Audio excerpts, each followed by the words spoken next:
he was born to be murdered.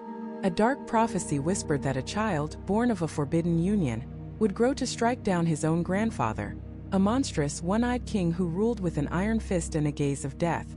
To stop this fate, the king took his only daughter, the Princess Aidhen, and locked her away from the world. She was imprisoned at the top of a colossal crystal tower on a remote island, guarded by 12 of his most loyal women, with a single chilling command. She was never to know the name or see the face of any man. But destiny is not so easily caged. A man did reach her. A child was conceived. In fact, 3 were. When the tyrant king learned of the betrayal, his rage was absolute. He ordered the newborn infants seized, wrapped in a sheet, and cast into the raging, churning sea. He would drown the prophecy before it could even learn to breathe. But as the small bundle was carried to its doom, one child slipped free, falling not into the waves, but into a small sheltered bay. He was found and he was saved. This is the story of the boy who survived. The boy who grew into the god they called Lugh Lugh of the long arm. A figure so brilliant, so skilled, so luminous, that he was known simply as the master of all arts. But as he was raised in secret, forged into the perfect warrior, poet, and king, one question would echo through his entire existence. Can you escape the fate written in your blood? Or does the path to becoming a hero force you to become the very thing you were meant to be? A kinslayer? To understand the terror this child was born into, you have to understand his grandfather. His name was Balor, and his power was the stuff of nightmares. He was a king of the Fomorians, a race of beings who were to ancient Ireland what the Titans were to the Greeks, dark, chaotic, primordial forces of nature. They were described as grotesque, often having the bodies of men but the heads of goats, or possessing only a single arm, a single leg, and a single terrible eye. And Balor's eye was the most terrible of all. As a boy, he had spied on his father's druids as they brewed a potion of death. The fumes drifted over him, searing themselves into his open eye, granting it a horrifying power. One look from Balor's evil eye was instant death. It could wither armies. It could turn fields to dust and men to stone. It was a weapon of mass destruction contained in a single man. This was the power that brought the gods to their knees. Before Balor, Ireland was ruled by a different race of deities, the Tuatha Dé Danann. They were gods of light, skill, and beauty. They brought art, science, and law to the land. But they could not stand against the brute force of the Fomorians and the death gaze of their king. After a bloody war, the Tuatha Dé Danann were defeated, subjugated. They were forced to pay a crippling tribute to their new overlords. 2/3 of their children, their corn, and their milk, all sent to the Fomorian stronghold on Tory Island. It was an age of darkness. The vibrant culture of the Tuatha Dé was crushed under a boot of fear and oppression. Their greatest smiths were forced to forge weapons for their enemies. Their greatest champions were humiliated. Their king Nuada had lost his arm in the Great War, and by their law, a king could not rule with a physical blemish. They were broken, leaderless, and hopeless. This is the world that needed a hero, and the prophecy of Balor's demise was its only glimmer of hope. On the side of the oppressed Tuatha Dé Danann was a lord named Cian. He was a son of Dian's sect, the god of healing, a man who watched his people suffer under the Fomorian tax. He knew of the prophecy. He also knew of Balor's daughter Aidhen locked away in her glass prison. Getting to her seemed impossible. The tower was on an island fortress, surrounded by a churning sea, and Balor's gaze was ever watchful. But Cian was not alone. He sought the counsel of a powerful druidess, a wise woman named Balor. Together they hatched a desperate, almost suicidal plan. Using her magic, Balor disguised Cian as a noblewoman seeking refuge from a distant land. She then summoned a great gust of wind, carrying them across the sea and depositing them at the foot of the great tower. The 12 attendants, isolated and lonely, were intrigued by the arrival of this supposed noblewoman. They welcomed her in. While Balor captivated the guards with incredible stories and feats of magic, Cian, still under his glamour, was led to the chambers of the Princess Aidhen. What happened next is the stuff of legend. Some say it was love at first sight, a fated meeting of 2 souls destined to change the world. Others say it was simply the prophecy unfolding as it must. Aidhen, who had never seen a man, was captivated. They spent the night together, and in that single union, the seed of a revolution was planted. When Balor's spies eventually reported that his daughter was pregnant, His paranoia became reality. He had been defied. The prophecy was in motion. Idun gave birth not to one son, but to three. For Balor, this was not a miracle. It was a triple threat. He didn't hesitate. He gave the order. Drown them all. The king's guard seized the three infants. They were on their way to the cliffs when the druidess Balor intervened once more. She cast a spell, causing the guard carrying the children to fumble his precious cargo. As we know, one of the babies fell into a sheltered cove. The other two were lost to the unforgiving Atlantic, their fates sealed. But one survived. Balor rescued the infant from the water. She knew he could not stay with her, for Balor's spies were everywhere.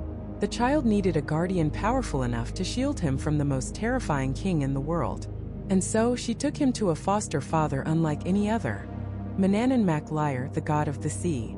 Manannán was a primal force, a trickster, a master of magic and the keeper of the mists that separated the world of mortals from the other world. He took the child, the boy who should have been dead, and named him Lugh. On his island home, a paradise hidden from the eyes of the world, Manannán raised Lugh as his own son. He didn't just teach the boy how to fight. He taught him everything. Lugh learned to wield Manannán's own sword, Fragarach the Answerer, a blade that could cut through any armor and whose wound was always fatal. He learned to wear his impenetrable armor and his cloak of invisibility. He learned the secrets of the waves, the language of the winds, and the deep magic of the otherworld. While the Fomorians bled his people dry, and Balor sat on his throne believing the prophecy had been averted, a ghost was being raised in secret. A weapon was being forged in the heart of the sea. The boy who was thrown away to die was being trained by a god, mastering every art, every skill, and every craft known to man or deity, all in preparation for the day he would finally return to the land of his birth and face the grandfather who had tried to erase him from existence. The master of all skills was coming, and with him the storm. But while Lugh was mastering the world he was destined to save was falling into shadow. Ireland, the land of the Tuatha Dé Danann, was groaning under a heavy, monstrous heel. The Fomorians, those ancient, chaotic sea giants, had tightened their grip. After their first great war with the Tuatha Dé, a fragile peace had been brokered, sealed by a marriage. But peace with the Fomorians was like a truce with the tide. It was never a matter of if it would turn, but when. The instrument of this new tyranny was a king named Bress. After the High King of the Tuatha Dé, Nuada, lost his arm in that first war, he was deemed imperfect, and by their sacred law, an imperfect king could not rule. In a move they thought was clever diplomacy, they chose Bress the Beautiful to take the throne. Bress was the son of a Danann princess and a Fomorian king. He was their bridge, their hope for a lasting union. Instead, he became their cage. Bress had the beauty of his mother's people but the soul of his father's. A cancer of greed grew in his heart. He saw the Tuatha Dé not as his subjects, but as his personal treasury. He imposed a crushing tax, a tribute so severe it bled the very life from the land. 1/3 of all corn, 1/3 of all milk, 1/3 of all newborn children, all sent to the Fomorian overlords. The champions and heroes of the Tuatha Dé, men who had battled gods, were reduced to laborers. The great Ogma was forced to haul firewood. The Dagda, the good god himself, was made to dig trenches and build fortresses for his enemy. The court of the High King, once a place of legendary generosity, poetry and song, became a house of misery. Under Bress, no poet's tale was ever rewarded, no musician's harp was ever praised. The fires in the hearths were never stoked, and the ale ran thin. He was the king of meanness, a stain on the honor of the Tuatha Dé. The situation was intolerable, a slow poison weakening the very spirit of the people. But how do you depose a king without starting a war you are certain to lose? The answer didn't come from a sword. It came from a poem. A traveling bard named Kerper came to the court of Tara, expecting the customary hospitality due to his rank. Instead, Bress gave him a tiny dark chamber with no fire, no furniture, and for his meal 3 small dry cakes on a tiny plate. It was the ultimate insult. In ancient Ireland, a king's honor was measured by his generosity, and a bard's power was measured by his words. Bress had failed the test of kingship, and now he would face the power of the poet. That night, Kerper composed a verse. It wasn't a song of praise, it was the first satire ever uttered in Ireland. A short, sharp, magically charged poem that laid Bress's avarice bare for all to see. When the words were spoken, they didn't just wound Bress's pride. They physically manifested upon him. Red blisters erupted across his beautiful face, marking him, shaming him. The magic of the poem revealed the ugliness of his soul on his skin. He was now imperfect, just as Tuatha had been. The law was the law. Bress was deposed, stripped of his power, and he fled, humiliated and furious, straight to the undersea halls of his Fomorian father, begging for an army to win back his throne. In his absence, the Tuatha Dé had a stroke of luck. Their former king, Tuatha, had been given a new arm. A fully articulated, wondrous arm made of gleaming silver, crafted by the divine physician Dien Sect. Tuatha of the Silver Hand, as he was now known, was whole again. He retook his rightful place on the throne of Tara, and for a moment it seemed as though order was restored. But the Fomorians, spurred on by the vengeful Bress, saw this as an act of rebellion. The tribute wasn't lifted, it was doubled. Their tax collectors, grim and cruel, stalked the land, taking what they pleased. The Tuatha Dé had their king back, but they were still trapped. Tuatha was a good ruler, but he was a strategist, not a savior. He knew they were outmatched. The Fomorians were too numerous, their magic too dark, their champion, Balor of the Evil Eye, too powerful.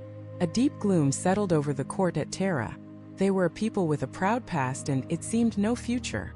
It was during a great feast, held under this cloud of despair, that a sentry came running to the king. The gates of Tara were locked for the night, as was the custom. But a lone warrior, accompanied by a small band, had arrived at the gates demanding entry. The doorkeeper, following protocol, had asked the young man his name and his skill, for no one without a useful art was permitted to enter the great hall of Tara. The young man, his face bright as the rising sun, had replied that he was a master carpenter. The doorkeeper scoffed. "We do not need you," he said. "We already have a master right, a man named Lugh." "Then I am a smith," the warrior replied, his voice calm and clear. "We have a master smith," the doorkeeper countered. "The great Goibniu himself. I am a champion. We have Ogma." The exchange continued, a litany of incredible talents. The warrior claimed to be a harpist, a poet, a historian, a sorcerer, a physician, a cupbearer, a brazier. Each time, the doorkeeper had the same reply: "We already have a master of that art within these walls." The list of skills was staggering, impossibly vast for one man to possess. Finally, the young warrior leaned in, his eyes seeming to shine in the torchlight, and he asked a question that silenced the gatekeeper. "Go and ask your king this," he said. "Do you have any single man here who possesses all of these skills together? For if you do, I will turn and leave, and trouble Tara no more." The doorkeeper, stunned, ran to the great hall and relayed the message to King Tuatha. A murmur went through the assembled lords and ladies. A man who was a master of every art? It was unheard of. It was impossible. Tuatha, his silver hand glinting, was intrigued. This was either the boast of a madman or the arrival of a miracle. "Let him be tested," the king declared. He sent for his greatest master of Fichel, the intricate game of Irish chess. The board was set up at the gate, and the champion of Tara sat down opposite the stranger. The game that followed was legendary. The stranger didn't just play. He flowed like water, seeing a dozen moves ahead. He moved with a speed and brilliance that left the court's champion bewildered. He won the match decisively, even inventing a new, complex move that would forever after be known by his name. Word of this incredible display of intellect reached Tuatha. This was no madman. "Let him enter," the king commanded. The great gates of Tara, which had been locked in fear, were swung open to welcome this prodigy.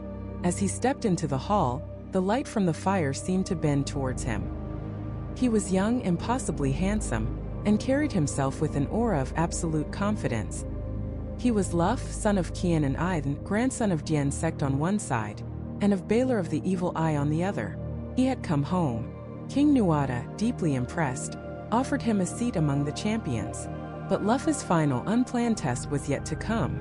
As he walked through the hall, he saw the place of honor, the sage's seat, which was always reserved for the wisest person in the room. He made to sit in it, an act of supreme audacity.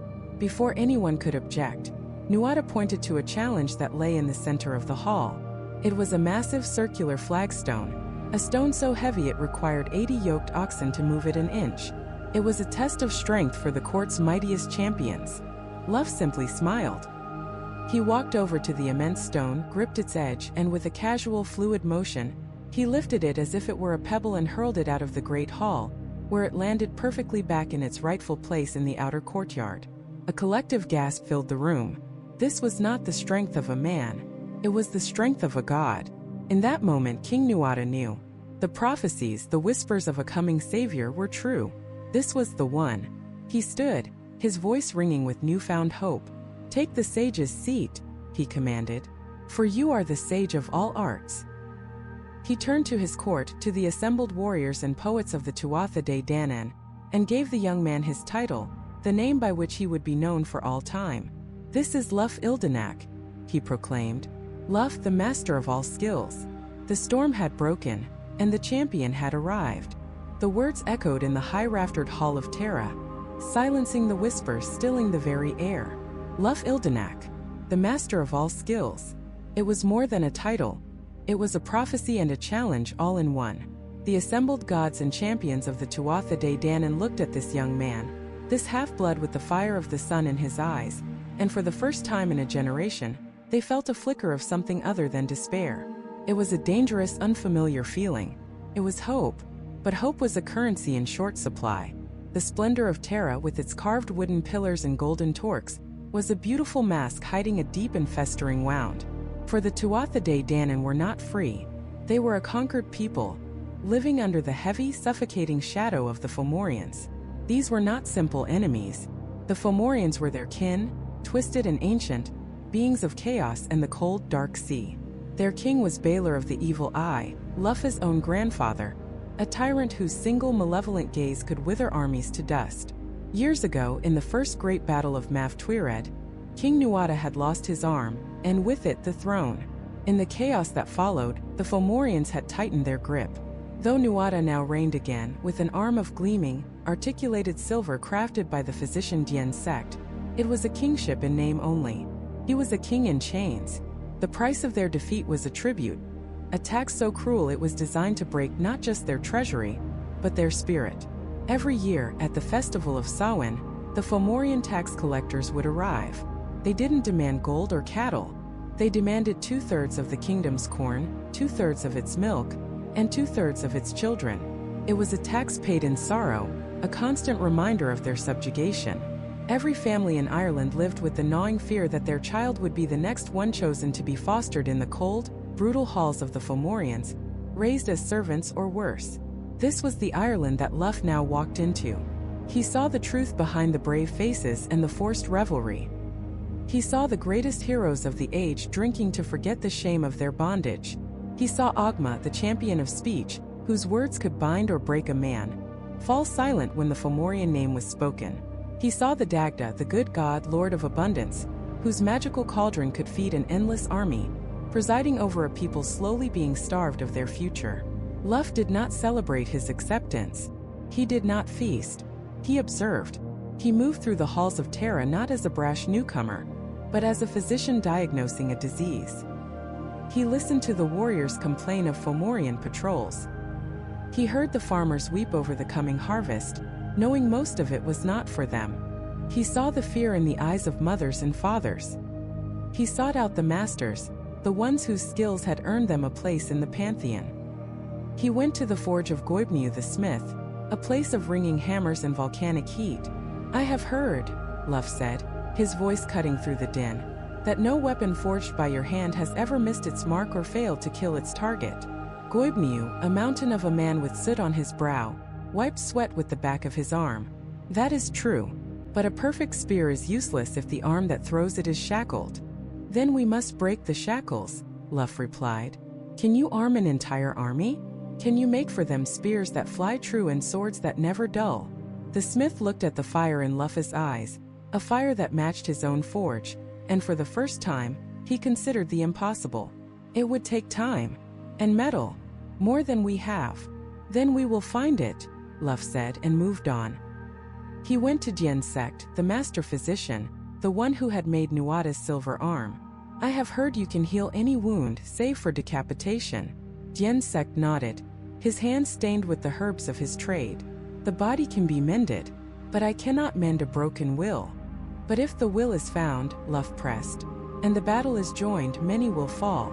Can you bring them back? Can you put them back on the field to fight again the next day? The physician paused, considering the vast magic such a feat would require. There is a spring, the spring of health. If a warrior, even one slain, is placed within its waters, they can rise again, whole.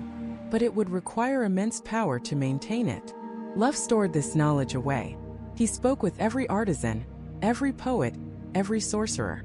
He was not just taking inventory of their skills, he was reawakening their pride. He wasn't asking if they could fight. He was reminding them of how they could fight, reminding them of the power that slept dormant within their very bones. Finally, he called a secret council. In a chamber deep beneath the royal hall, he gathered Tuatha Dé Danann, Ogma, and the other leaders. The air was thick with tension. For generations you have paid the Fomorian tribute. Lugh began, his voice calm but resonant with power. You have given them your food, your wealth, and your children. You have done this in the name of peace. But this is not peace. It is a slow death. You are a tree being poisoned at the roots. The Dagda sighed, a sound like the shifting of mountains. We know this, boy. But Balor's a one look, and the greatest army turns to ash. We have no defense against it. Then we will not fight his battle, Lugh countered. We will fight ours. We will not meet him head-on in a field until we are ready. We will prepare. Goibniu will forge weapons that cannot miss. The insect will prepare the spring of health to make our army immortal. Ogma will teach every warrior the strength of battle cries and binding oaths. We will use our magic, our skills, our wits. We will turn every gift the Tuatha Dé Danann possess into a weapon. A murmur went through the room. He spoke with a clarity and confidence they had not heard in an age. He laid out a strategy not of a single battle, but of a total war, leveraging every aspect of their society. King Tuatha looked at the young man, his silver hand clenching into a fist. This is a fine plan, Lugh, but it will take years to prepare. And Samhain is but a month away. The tax collectors will come. What do we do then? Do we pay them again? Do we give them our children again? The question hung in the air, heavy and cold. All the grand plans for the future meant nothing in the face of the immediate, humiliating present. Lugh's expression hardened. A cold light entered his eyes. No, he said, his voice dropping to a low, dangerous tone. We do not. The payment stops now.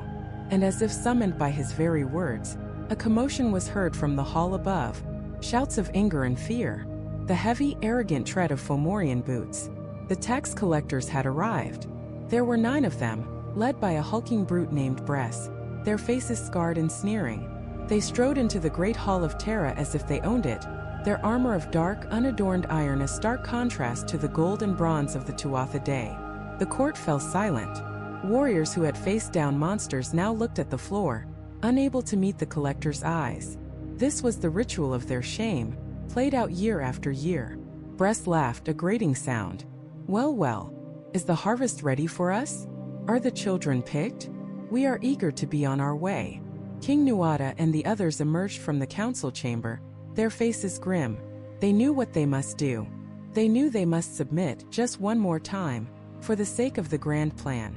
But as they stepped forward, Lugh moved past them. He walked to the center of the hall, placing himself directly in the path of the Fomorians. He was slender compared to their brute force, a single ray of light against a wall of shadow. Bress sneered down at him. And who is this pup? Step aside, boy, before you get hurt. Lugh didn't draw his sword. He simply smiled, a sharp, predatory smile.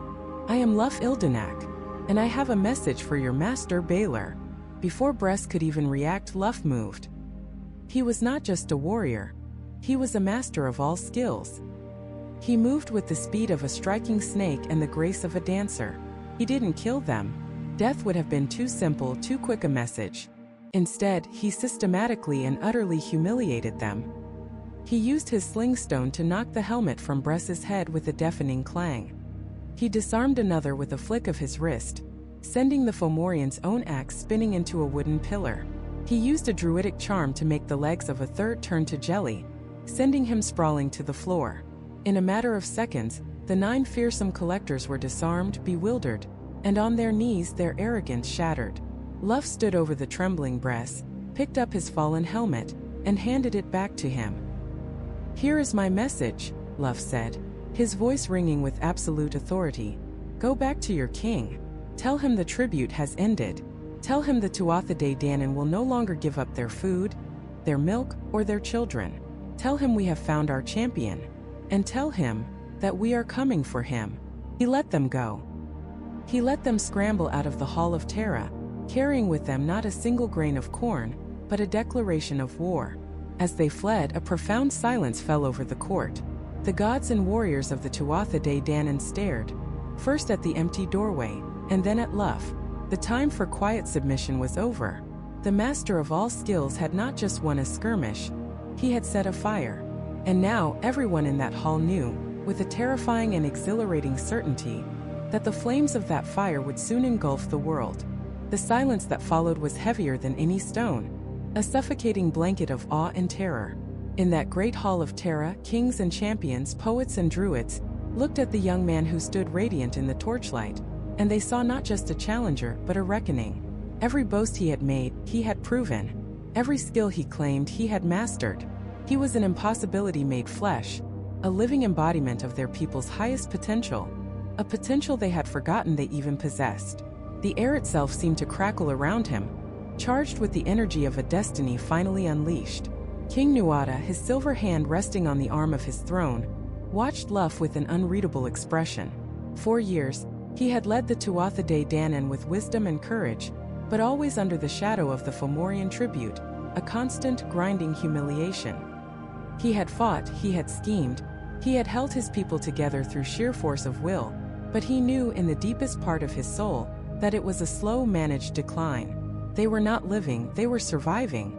And in the blazing eyes of this newcomer, Nuada saw the end of survival, and the dawn of something far more dangerous and far more glorious: rebellion. He rose from his throne, the hall so quiet that the faint scrape of stone was a thunderclap. He walked not with the anger of a king upstaged, but with the measured gait of a man who recognizes a turning point in history. He stopped before Lugh, the seasoned, weary monarch before the brilliant, untested youth. The tension was unbearable. Would he cast Lugh out as a threat? Challenge him? Instead, Nuada did something that sent a shockwave through every soul present.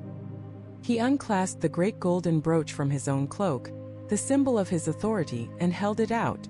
"The one who can do all that you can do," Nuada's voice rang out, clear and firm, "is the one to lead us against those who would see us do nothing at all."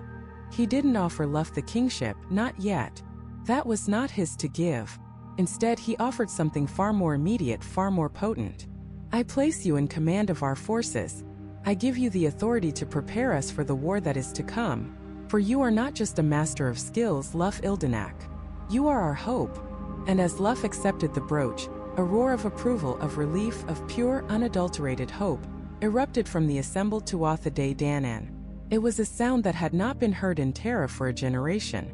It was the sound of a people waking from a long and terrible dream. But news travels fast, especially when carried on the wings of fear. Far across the sea, on a windswept, jagged island shrouded in perpetual storm, that sound reached other ears. In the Fomorian fortress of Tor Mor, a place carved from black rock and human misery, the news of Lugh's arrival was received not with hope, but with a cold, simmering fury. Here sat the architects of Ireland's suffering. There was Bress, the half-Fomorian whose brief tyrannical reign as king of the Tuatha Dé had been so legendarily greedy and unjust that he was deposed, his name now a curse on the lips of his former subjects. He seethed with resentment, his handsome face twisted by a lust for revenge. And beside him, on a throne of obsidian that seemed to drink the very light from the air, sat his father, Balor, Balor of the Evil Eye. His name was a whisper of dread. He was less a king and more a force of nature, an ancient power of blight and destruction. He kept one of his eyes perpetually closed, for it was said that to open it was to unleash a torrent of pure death, capable of withering armies to dust. When the report of the events at Terra was finished, Bress flew into a rage, smashing a goblet against the stone wall. A challenger? Some upstart juggler impresses a hall of drunks and Nuada hands him an army? We should sail now. Burn Terra to the ground. Remind them what happens when sheep forget the scent of the wolf." Balor did not move. He did not speak. The only sign of his displeasure was the slow, deliberate clenching of his massive fist. The silence in his throne room was different from the one in Tara. It was not born of awe, but of absolute terror. Finally, he spoke, and his voice was the grinding of glaciers, the deep, resonant rumble of an earthquake. "Patience, my son. A fire that burns too bright burns out quickly. Let this master of all skills play his games. Let him give the cattle hope. A hopeful animal is a fat animal, and the slaughter is always sweeter." He turned his head slightly, his single, visible eye fixing on his tax collectors, Indek and Elitha. "Double the tribute, milk, grain, and children. I want their storehouses empty and their nurseries barren. I want them to feel the chill of winter in their bones. I want them to curse the name of the man who gave them this false hope. Let him unite them. It will only make it easier to break them all at once." Back in Ireland, Lugh wasted no time.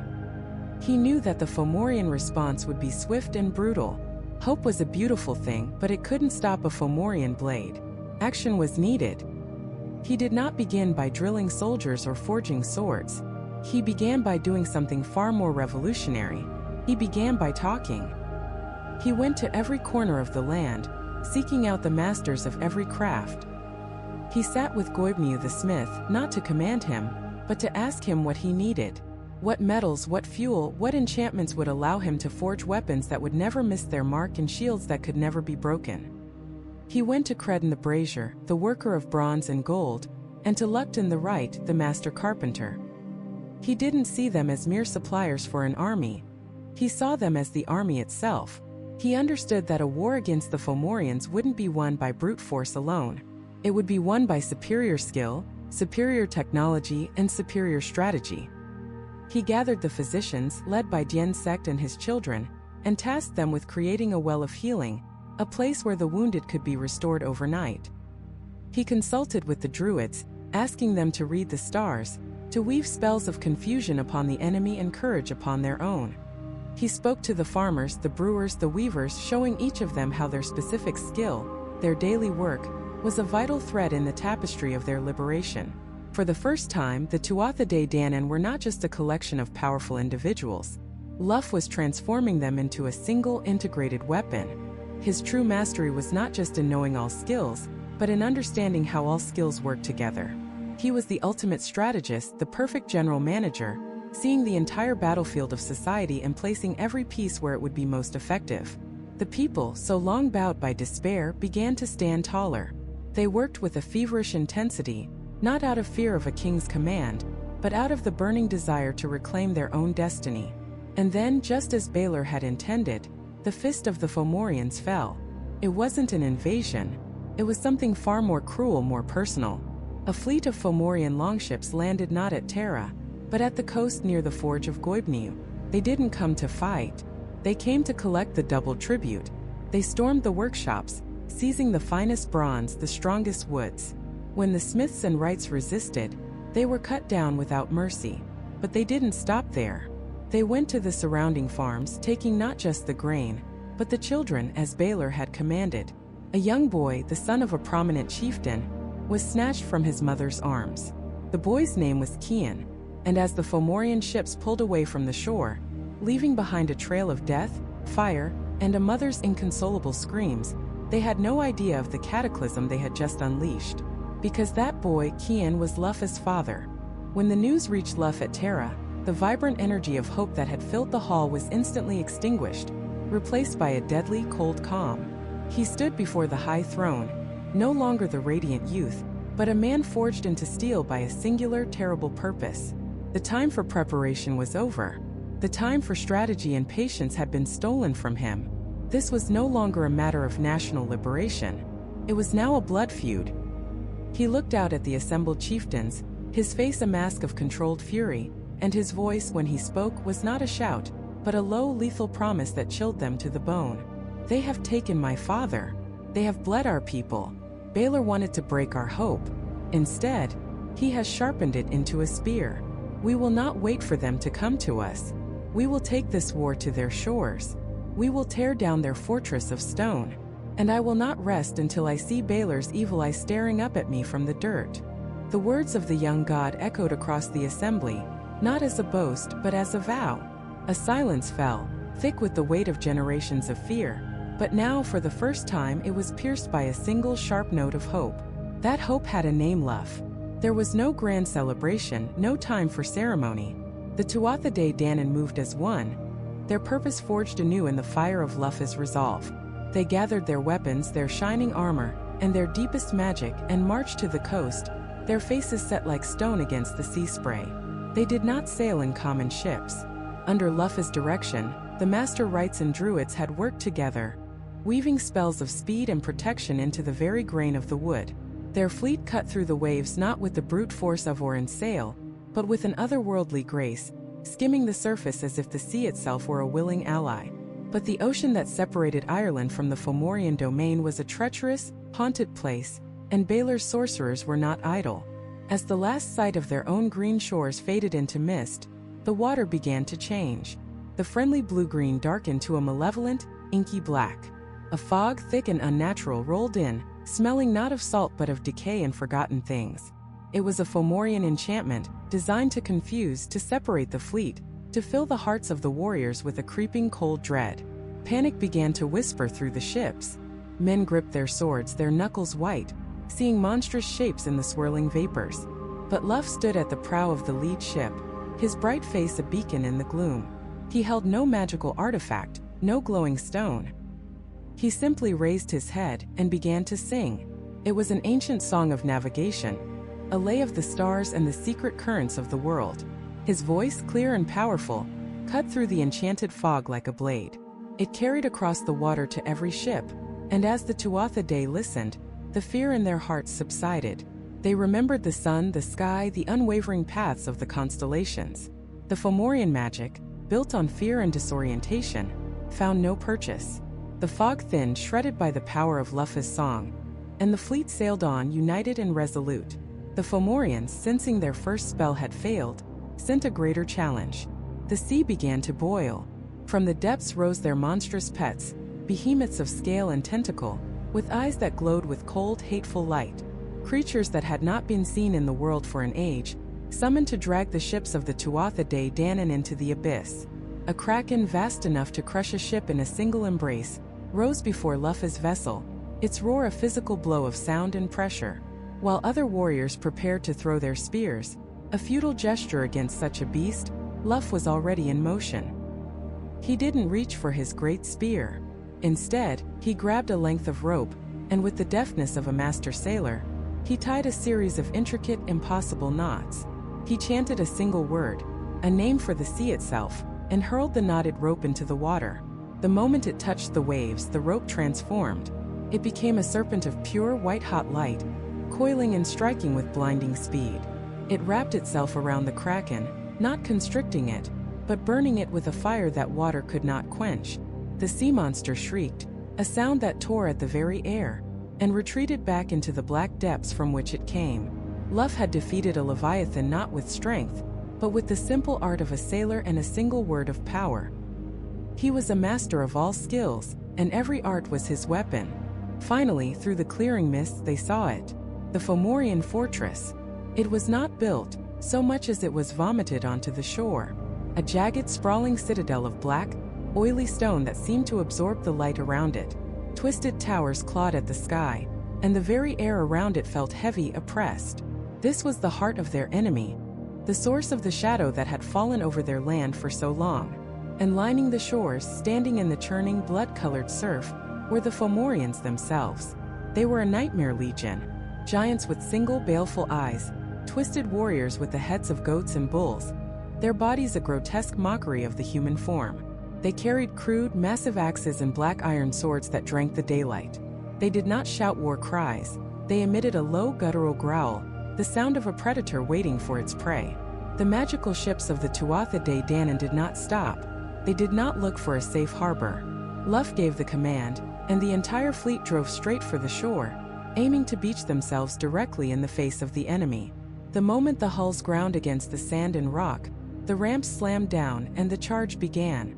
The Dagda was at the forefront, his great club a blur of motion, sending Fomorians flying with every swing. Tuatha, his silver hand gleaming, moved with the dancer's deadly grace, his sword singing a song of vengeance. Ogma, the champion, was a whirlwind of destruction, a force of nature in the form of a man. But all eyes were on Lugh. He was not a whirlwind. He was a storm of light. He leapt from the prow of his ship, his spear, the fearsome Gia sail, in his hand. He landed amidst a pack of Fomorian champions, and the battle around him seemed to slow. He was not just fighting. He was performing an art. Every parry, every thrust, every step was perfect. He moved with the prescience of a seer, the speed of a master warrior, and the precision of a master craftsman. A giant's axe swung for his head. He ducked under it with a breath to spare. A spear thrust for his heart. He deflected it with the shaft of his own weapon and used the momentum to drive his point through the attacker's throat. He was everywhere at once. He saw a line of his warriors beginning to break and hurled a stone from his sling, a simple, smooth river stone that flew with the speed and force of a thunderbolt, felling the Fomorian leader and shattering their charge. He saw a Fomorian shaman chanting a curse of rust and decay upon the Tuatha Dé's weapons, and Lugh shouted a single complex word of unmaking, causing the shaman's spell to unravel and turn back on itself, his own axe crumbling to dust in his hands. The Tuatha Dé Danann, inspired by his impossible prowess, fought with the strength of 10. They clawed their way out of the surf, over the bodies of their enemies, and established a beachhead on that cursed shore. They had done it. They had taken the war to the Fomorians. They had faced the nightmare horde and had not broken. A great cheer went up, a sound of defiance and victory. But it was a victory that lasted only a moment. As they secured the beach, a deep, resonant booming sound echoed from the great black fortress. It was not the sound of a drum or a horn. It was the sound of a footstep that shook the very ground beneath their feet. The massive iron-banded gates of the citadel began to groan open, and from the darkness within, a figure emerged.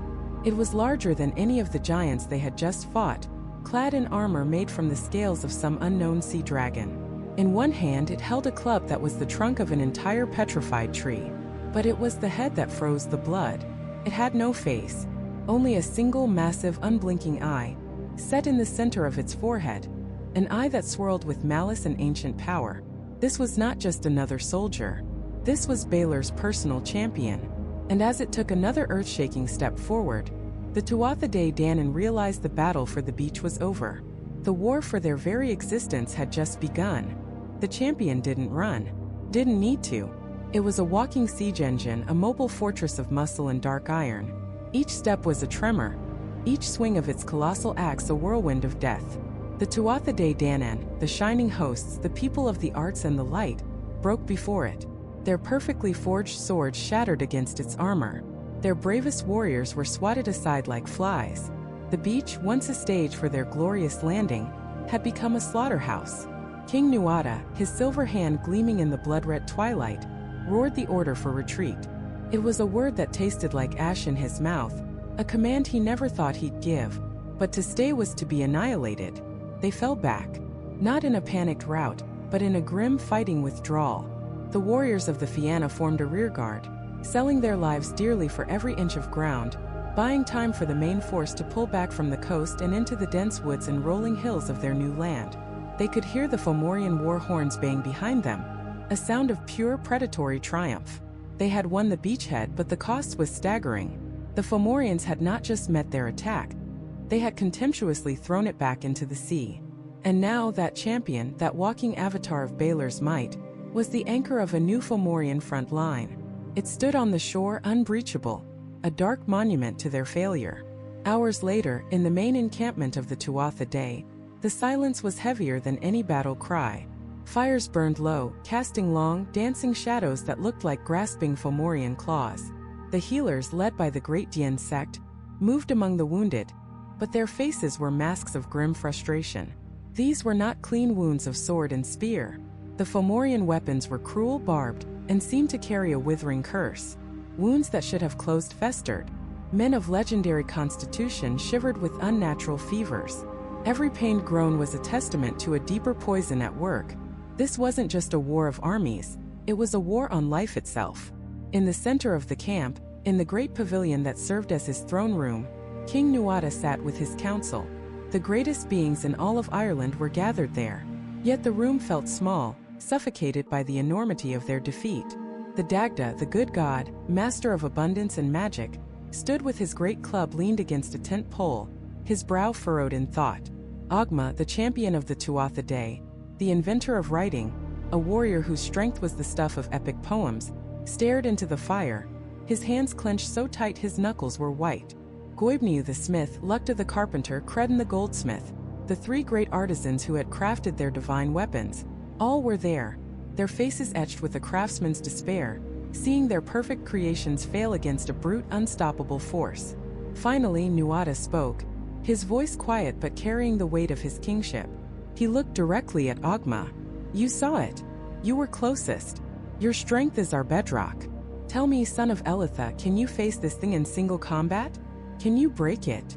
Ogma, who had never backed down from any challenge, slowly lifted his gaze from the flames. There was no shame in his eyes, only a cold, hard assessment. My king, he said, his voice a low rumble. I have fought giants and sea monsters. I have wrestled with the very spirits of the mountains. But what I saw on that beach, its strength is not like ours.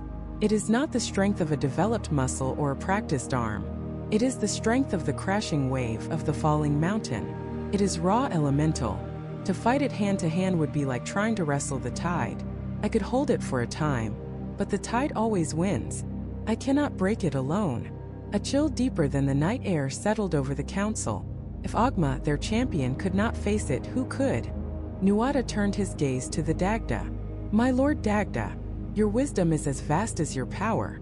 Your magic can reshape the land and beguile the mind. Can we not devise a trap?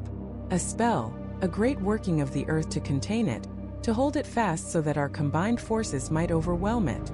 The Dagda, whose magic could make the seasons turn, shook his head slowly. The beast is warded, King Nuada. Balor is no fool. It is shrouded in a magic as primitive and powerful as its strength. It is a null field.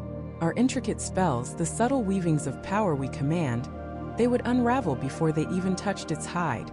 It's like trying to catch a storm in a net of silk. The magic required to bind it would need to be as crude, as direct, as brutally simple as the creature itself. We do not practice such magic. We abandoned it for a reason. It is the magic of breaking, not making. To use it would be to risk becoming what we fight. The hope in the room dwindled further, guttering like a cheap candle in the wind. Strength had failed. Magic had failed. Nuada looked to Dien Sect, the chief physician, who had just entered the tent, his robe stained with the grim work of the day. Dien Sect, the Fomorian host is vast, but they are not numberless. Can we outlast them? Your skill is legendary. Can you mend our warriors, return them to the fight, faster than the Fomorians can strike them down? Can we win a war of attrition? The great healer's face was a mask of sorrow and anger. No, my king. I cannot. I can set bones and stitch flesh with the best of them, but there is a blight in their blades. A touch of Balor's evil eye in every cut. It resists my arts. It turns the body's own healing against itself. For every warrior I return to the shield wall, they will take down 3 more. And those who fall, they do not recover easily. This is not a war we can win by endurance. They are not just trying to kill us. They are trying to unmake us, body and soul. The final ember of hope seemed to die in the pavilion. A profound silence fell. They were outmatched in every way that mattered. In strength, they were overpowered.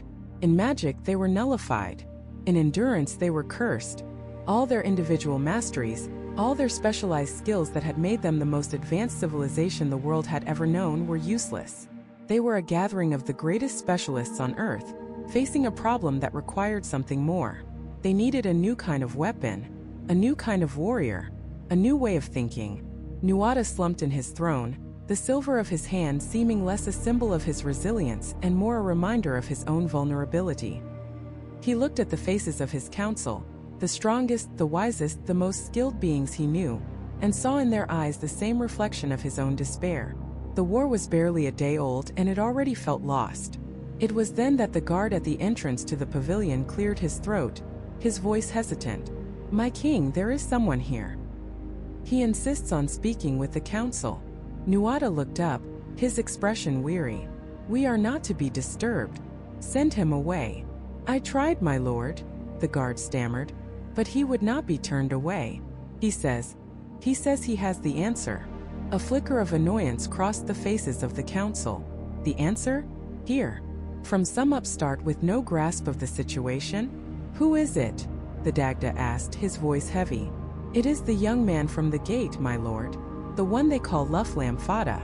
Before anyone could object, before Nuada could give an order, the tent flap was pushed aside. A figure stepped into the light of the council fire, and the shadows seemed to shrink away from him. It was Lugh, but he was not the same brash youth who had demanded entry at the gates of Tara. The easy smile was gone, replaced by a look of cold, sharp clarity. His eyes, burning with an impossible light, swept over the assembled lords of the Tuatha Dé Danann, over the greatest collection of power and skill in the world. He saw the defeat in their posture, the despair in their faces. He took in the entire scene, the entire problem in a single sweeping glance. Then his voice, clear and steady, cut through the suffocating gloom of the war tent. "You have a champion you cannot fight, a magic you cannot break, and a plague you cannot heal. You are right to despair, because you have been asking the wrong questions. The question you should be asking is not how do we fight Balor, it's how do we make him fight himself. You ask how can we break their magic, when you should be asking how can we make their magic our own. You ask how do we heal this plague. The right question is, how do we turn this poison into a weapon?" A hush fell over the assembled kings and chieftains. It wasn't the silence of defeat anymore. It was the silence of stunned, desperate attention. Every eye was fixed on the young man who stood as if he were carved from the same ancient stone as their fallen monuments. Lugh's gaze swept across them, meeting each one. He saw Nuada, his silver hand resting on the hilt of his sword, a king who had lost his kingdom twice. He saw the Dagda, the good god, whose brow was furrowed with the weight of 100 battles and 1,000 heartbreaks. He saw Ogma, the champion whose mighty arms, which could wrestle a giant to the ground, now seemed powerless. You look at Balor of the Evil Eye and you see an ending, an unstoppable force, a gaze that unmakes the world. I look at him and I see a weakness, a terrible, singular, all-consuming weakness. His power is absolute, but it is also focused. It is a spear point, not a flood, can only be in one place at one time looking at one thing. The entire Fomorian army, their entire strategy, hinges on this one terrible weapon. They protect him, they surround him, they move with him. They are not an army, they are a shell, and Balor is the withered pearl inside. So we will not try to break the shell. We will give the shell something else to do. We will make them scurry to protect a dozen different points on the battlefield. We will be everywhere at once. Our chariots will be the wind. Our skirmishers will be the summer hornets. Our champions will be the lightning that strikes from a clear sky. We will force them to choose second by second what is most important to protect. And in that chaos, in that frantic dance of defense, the eye will be forced to look. And look. And look again. And an eye that is always looking is an eye that grows tired. An eye that is forced to dart from threat to threat is an eye that can be distracted. The question is not how to survive his gaze. The question is how to make sure that when the moment comes, his gaze is pointed somewhere else. And what of their magic? This oppressive sorcery that saps your will and dulls your blades. You have tried to meet it with force, to shatter it with counterspells. You have thrown your own power against it like waves against a cliff, and you have broken yourselves. Stop. Stop trying to break the cliff. Learn to climb it. Their magic is one of shadow and fear.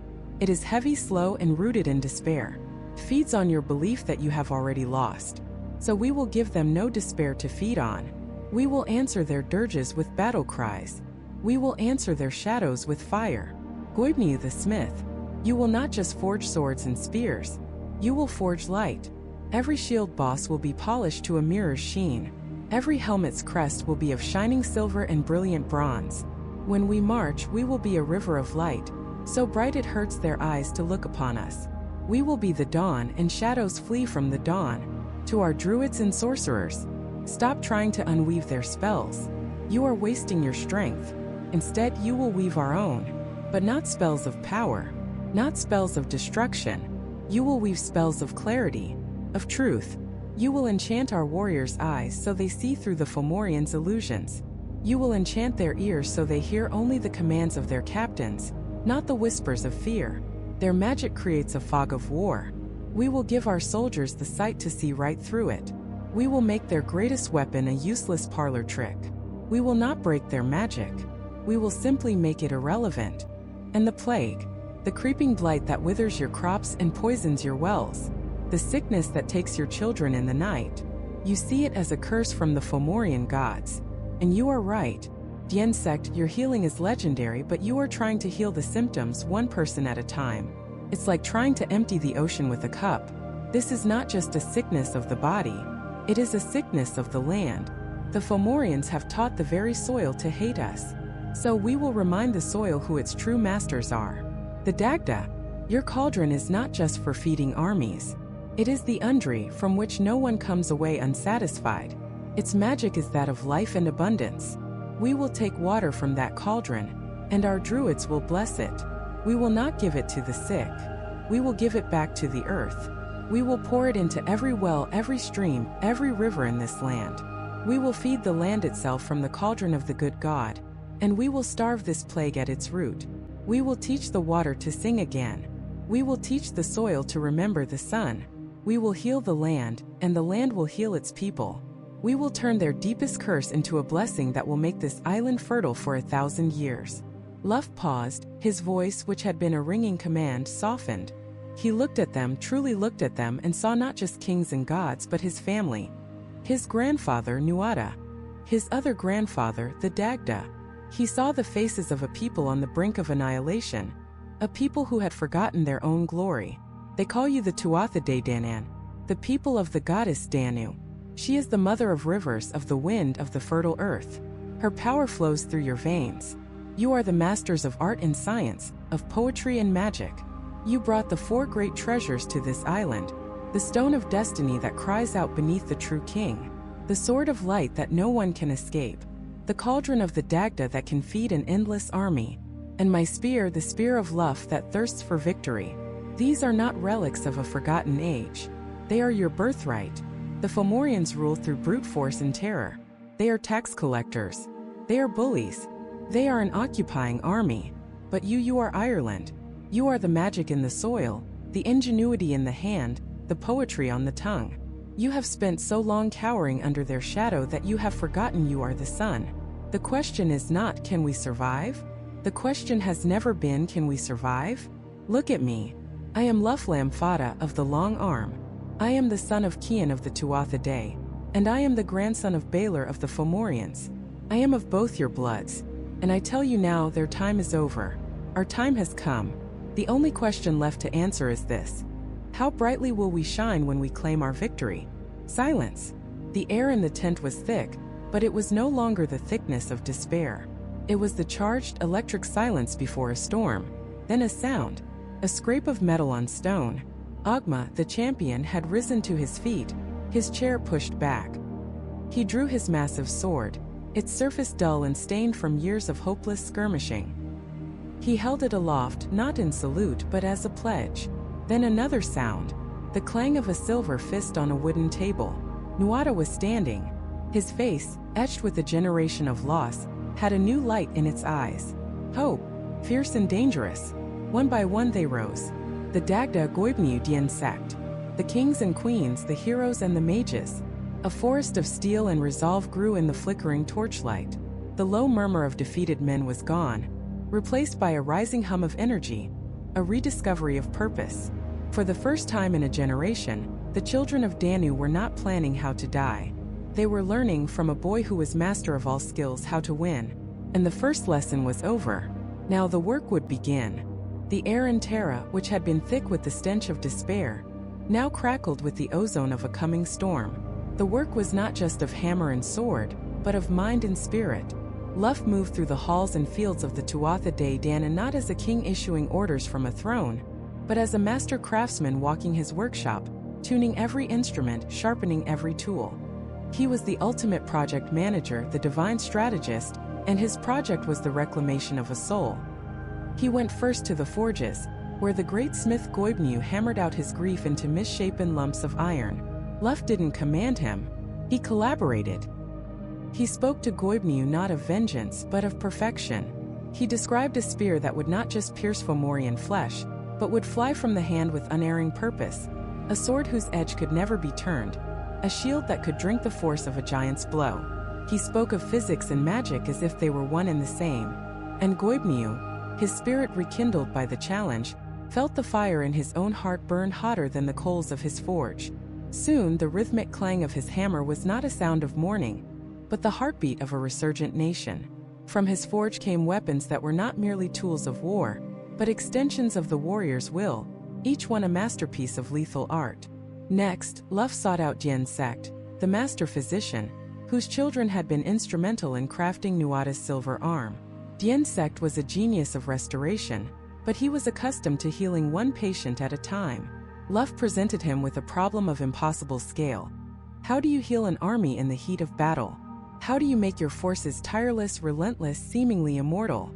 Together, they devised a plan of breathtaking ingenuity. They found a hidden spring, a place where the waters ran pure and deep with the life force of the land. Into this spring Dian Sect and his children chanted the ancient charms of healing, casting every potent herb and sacred spell they knew into its depths. They created the Well of Slain, the Well of Health. A warrior, gashed and broken, could be plunged into its waters and emerge moments later, whole and hale, ready to rejoin the fight. It was a logistical miracle, turning the tide of attrition, which had always favored the numberless Fomorians, squarely back in their favor. Then there was the Dagda, the good god, a being of immense, almost chaotic power. He possessed a club so massive it had to be moved on wheels. One end could kill 9 men with a single blow, the other could restore them to life. He had a harp that could command the very emotions of all who heard it, playing the airs of sorrow, mirth, and sleep. But his power was often unfocused. Lugh didn't teach the Dagda anything new. He simply gave his power a target. He integrated the Dagda's formidable, almost elemental abilities into a coherent battle strategy. The Dagda would not be a mere champion. He would be a force of nature on the battlefield, a controller of life, death, and morale. Word of these preparations began to trickle back to the Fomorian camp. At first, they were met with scorn and laughter. Bress, the deposed king, assured them this Lugh was a mere boy, a flash of momentary defiance that would soon be extinguished. The Fomorian lords in Dec and Elitha saw it as the last desperate gasps of a beaten people. To them, the Tuatha Dé were artists and poets, not soldiers.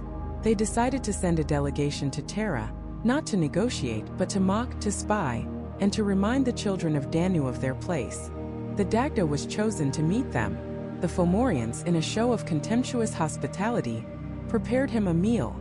They dug a great pit in the ground and poured into it 80 gallons of milk, along with meal and fat, goats and sheep and pigs, boiling them all together into a monstrous porridge. It was an insult, a meal fit for a beast, a challenge to his divine appetite. They told him he must eat it all, or he would be killed for scorning their generosity.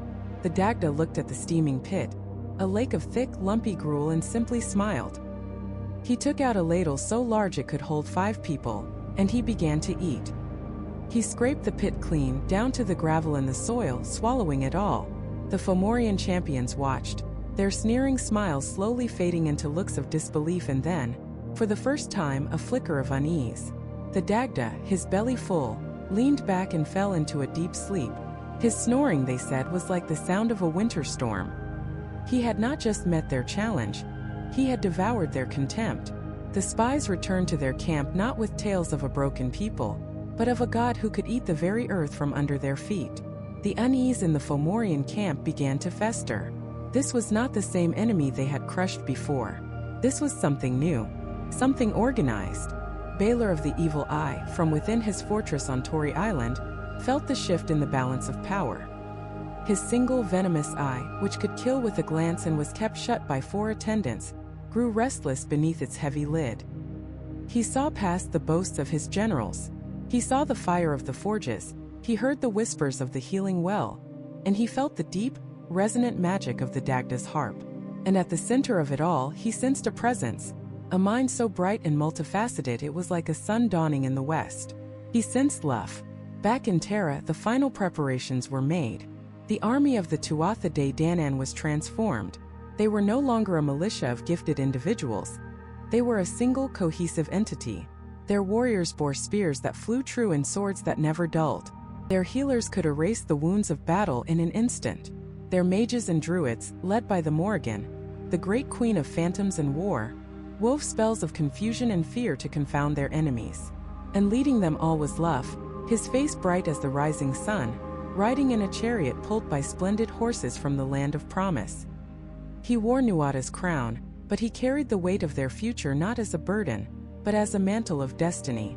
The time for preparation was over. The time for talk had passed. The Fomorians, their arrogance now curdled into a cold dread, marshaled their own titanic host. Giants and monstrous champions, beings of chaos and the cold, dark sea, gathered under the banner of Balor. They marched from the north, a tide of darkness intent on swallowing the light for good. From the high walls of Tara, the Tuatha Dé Danann marched to meet them. They moved not with the grim resignation of men going to their deaths, but with the focused intensity of artists approaching their greatest work. Every warrior, every smith, every healer knew their part. They were an orchestra of war, and Lugh was their conductor. The two armies, one of light and skill, the other of darkness and brute force, converged on a wide, lonely plain in the north of Ireland, a place called Mag Twyard. The second battle, the final confrontation for the fate of the island, was about to begin. The air grew thick with a dreadful silence, the kind that precedes a storm. On one side, the shining ranks of the Tuatha Dé Danann, their armor gleaming like 1,000 suns, their faces set with grim determination. On the other, a sea of shadow and monstrosity. The Fomorians were a nightmare given form. Giants with mismatched limbs, warriors with the heads of goats and bulls, their roars and snarls a dissonant chorus of hate. Their king, the monstrous Balor of the Evil Eye, sat upon a crude throne carried by slaves, his terrible eyelids sealed shut for now. Then, with a single guttural horn blast that seemed to tear the sky, the Fomorian horde charged. It wasn't a coordinated military advance. It was an avalanche of flesh and iron, a tidal wave of pure destruction. The ground trembled under the weight of their advance. The Tuatha Dé Danann held their line. They braced their shields, lowered their spears, and met the wave head-on. The crash was cataclysmic. Metal screamed against metal. The elegant, swirling combat of the Tuatha Dé was a stark contrast to the Fomorians' brute force. A Fomorian giant would swing a club the size of a tree, and a Danann warrior would duck, weave, and sever a hamstring with a blade that moved like lightning.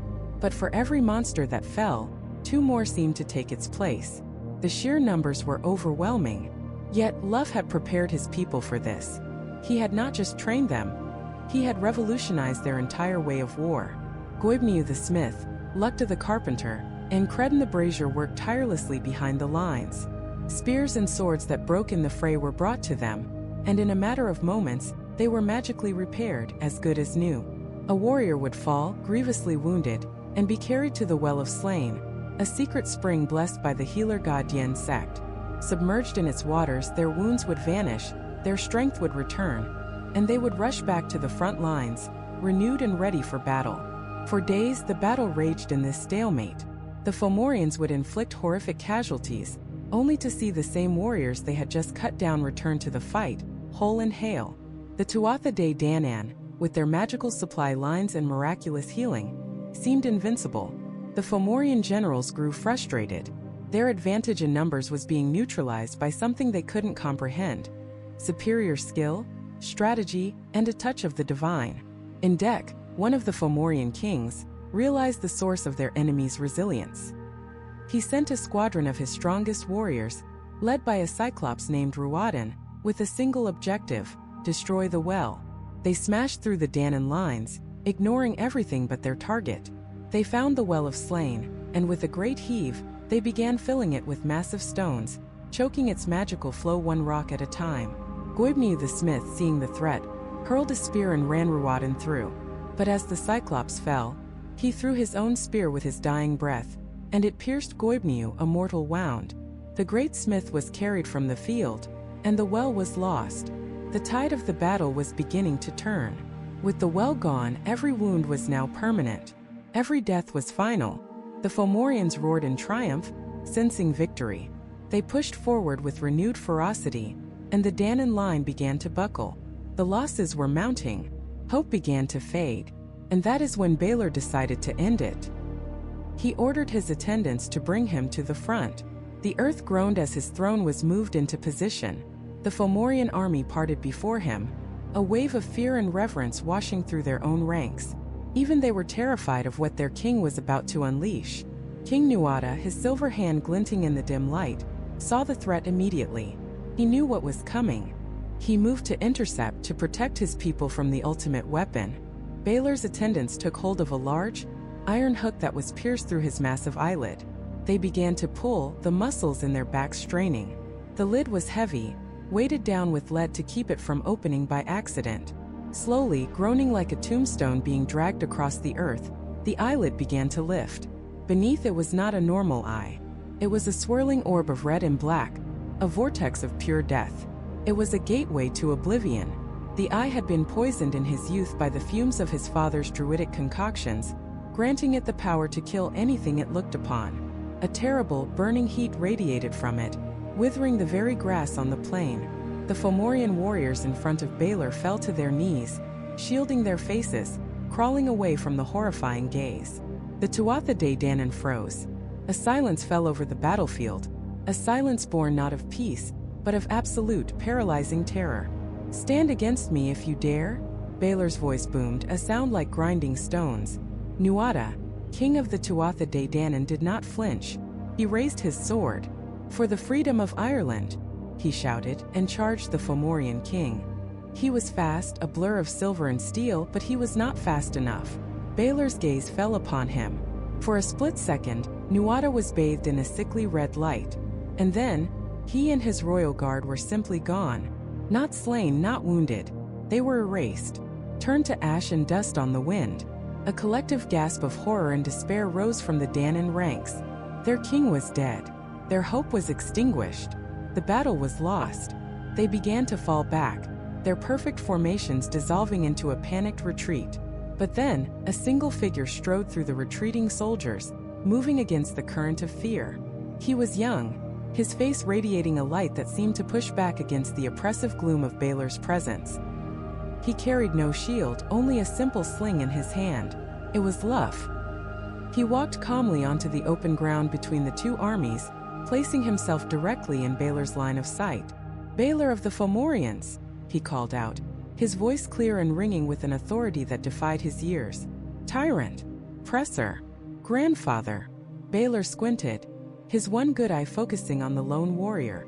He recognized the boy, the child of his daughter, the child he had ordered thrown into the sea, the child of prophecy. A low rumbling laugh escaped his lips.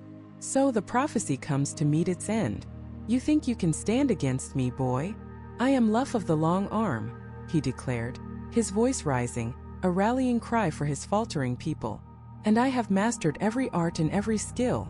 I am the champion the world has waited for. And you have but one trick. Powerful trick, I admit. But in the end, it is only one." The retreating Tuatha Dé Danann stopped. They turned to watch. Lugh's courage was infectious, a single flame reigniting 1,000 dying embers. Balor sneered, "Let us see how your many skills hold up against annihilation." He motioned to his attendants. "Open the eye. Open it all the way." They strained at the hook again, pulling the heavy lid wider and wider. The deathly orb swiveled, fixing its gaze upon Lugh. The air crackled. The ground around Lugh began to blacken and smoke, but Lugh was already in motion. He placed a single stone in his sling, a tathlum, a magical slingstone made from the blood of vipers and the sand of the Red Sea. He began to whirl it, faster and faster, until it was a blur, humming with incredible power. He chanted a short, sharp spell, his eyes locked on the great, terrible eye of his grandfather. Just as Balor's eye opened to its fullest, just as the full force of its lethal power was about to be unleashed, Lugh let the stone fly. It shot across the field with impossible speed and unerring accuracy.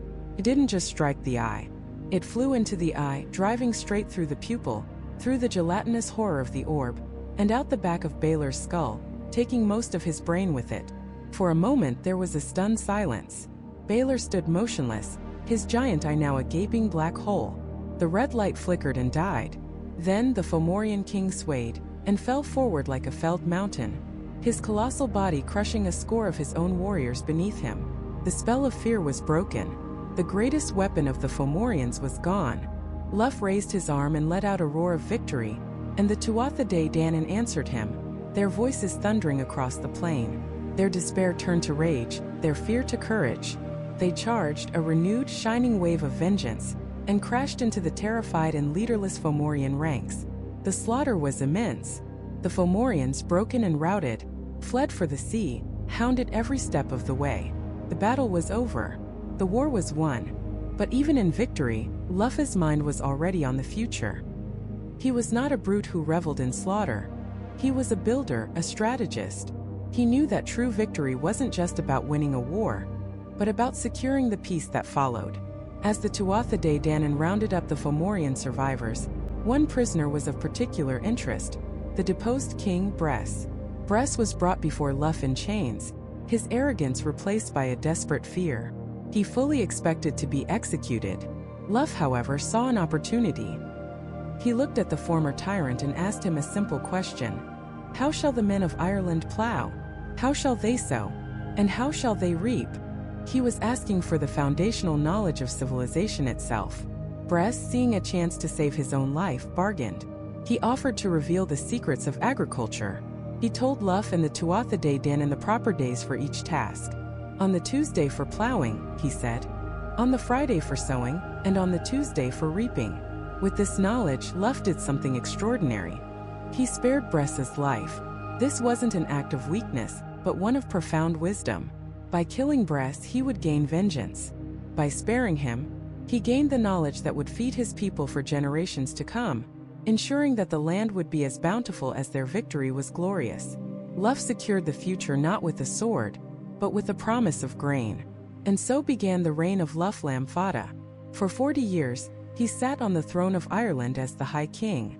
And for 40 years, Ireland knew a peace and prosperity it had never seen before. It was a true golden age. The sun seemed to shine brighter. The harvests, guided by the knowledge won from Bress, were always plentiful. There was no famine, no plague, no hardship. The arts flourished under the patronage of the master of all arts. Music, poetry, craftsmanship. Every skill that Lugh himself embodied reached its absolute zenith. He was the perfect king, the embodiment of balance. A fierce warrior when needed, a wise ruler always, and an inspiration to every man, woman, and child under his rule. He had fulfilled his destiny, bringing the light of his own being to the entire land. But in the grand, tragic tapestry of mythology, no golden age lasts forever. Even the sun must set. Lugh, the Shining One, the master of all skills, had a flaw. It was a deeply human flaw, one that resided in the heart of even the greatest of gods, passion. And that passion would prove to be his undoing. Lugh had a wife, a goddess whose name has been lost to some tellings of the tale. And she was unfaithful. The man she took as her lover was named Cermate. And Cermate was the son of the Dagda, one of the Tuatha Dé Danann, a kinsman. When Lugh discovered the betrayal, the calm, strategic mind that had outwitted Balor was consumed by a firestorm of jealousy and rage. In a fit of passion, he hunted Cermate down and killed him. The act was swift, brutal, and final. Justice in his eyes was served. But the Dagda had 3 other sons, Mac Quill, Mac Sect, and Mac Grain. When they learned of their brother's death, they were overcome with grief and a burning need for vengeance. They went before Lugh, the king, and demanded justice.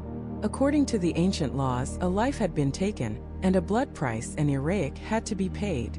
They did not want Lugh's life, not yet. They wanted to humiliate him. They wanted him to suffer. They devised a list of impossible treasures he must gather as payment for the life he took. It was a quest designed to break any other being. They demanded he find 3 apples from the Garden of the Hesperides, in the far east of the world, apples that were golden, tasted of honey, and could heal any wound. They demanded the skin of a pig belonging to a king named Tuatha, a magical hide that could turn water into wine and cure any sickness. They demanded a poisoned spear from Persia, a chariot and horses from Sicily that could travel over sea as easily as land, and 7 magical pigs from the king of the golden pillars that could be eaten one day and be alive again the next. The list went on, each item more fantastical and unobtainable than the last. But they had forgotten who they were dealing with. This was Lugh, the Ildanach, the master of all skills. For him, the impossible was merely a challenge. With his divine companions, he set out across the world. He journeyed to the glowing gardens at the edge of the world and, through a combination of cunning and magic, tricked the guardians into giving him the golden apples. He traveled to distant kingdoms, fighting great champions and outwitting powerful sorcerers to claim each treasure. He wrestled the magical pigskin from King Tuatha. He won the poisoned spear in a contest of arms. He journeyed across the sea to claim the wondrous chariot and horses. One by one, he completed every impossible task laid before him. Finally, weary but successful, Lugh returned to Ireland. He stood before the three sons of the Dagda and laid the mountain of magical treasures at their feet. He had paid the blood price. He had met their demands. But as he looked into their eyes, he saw no satisfaction. He saw no justice. He saw only a cold, hard, unquenchable thirst for revenge. Their impossible quest had never been about payment. It was a delay, a way to strip him of his allies and wear him down before they took what they truly wanted. Using the knowledge Lugh himself had provided them from his travels, they discovered his one great weakness, a hayas or taboo that bound him. He could not be killed by a spear except one made from a specific tree, and only at a specific place. It was a place now known as Loch Lugborda, Lugh's Lake. They lured him there, under the pretense of a final reconciliation. Lugh, perhaps believing the debt was truly paid, or perhaps simply exhausted from his world-spanning quest, went to meet them. As he stood by the shore of the lake, the three brothers ambushed him. Mac Quill, Mac Sect, and Mac Grain, the sons of the Dagda, his own kinsmen, fell upon their king. They wounded him with the very poisoned spear he had brought back for them. Staggering from the venom, the great hero, the savior of the Tuatha Dé Danann, fell into the water. And there in the cold, quiet depths of the lake that would forever bear his name, Lugh, the Shining One, was drowned. So ended the life of the master of all skills. Not in a blaze of glory against a monstrous tyrant, but in a quiet, tragic act of betrayal. His death marked the end of an era, the twilight of the Tuatha Dé Danann's golden age. Yet, his legacy was eternal. He was the hero who had delivered his people from darkness, the king who had given them 40 years of unparalleled peace, the god whose brilliance had touched every facet of life. And his light never truly faded. Every year, as the summer heat begins to wane and the first grains are cut, the festival of Lughnasadh is celebrated. It is a festival of the harvest, a time of thanksgiving for the bounty of the earth, a bounty secured by the knowledge Lugh won from Brest so long ago. It is a reminder that even after the brightest sun sets, its warmth remains, nourishing the world it leaves behind. Lugh's story is the ultimate mythic cycle, the coming of a great light, its brilliant reign, and its inevitable tragic fall, proving that even for the gods, there is a price for passion, and that no victory and no life lasts forever.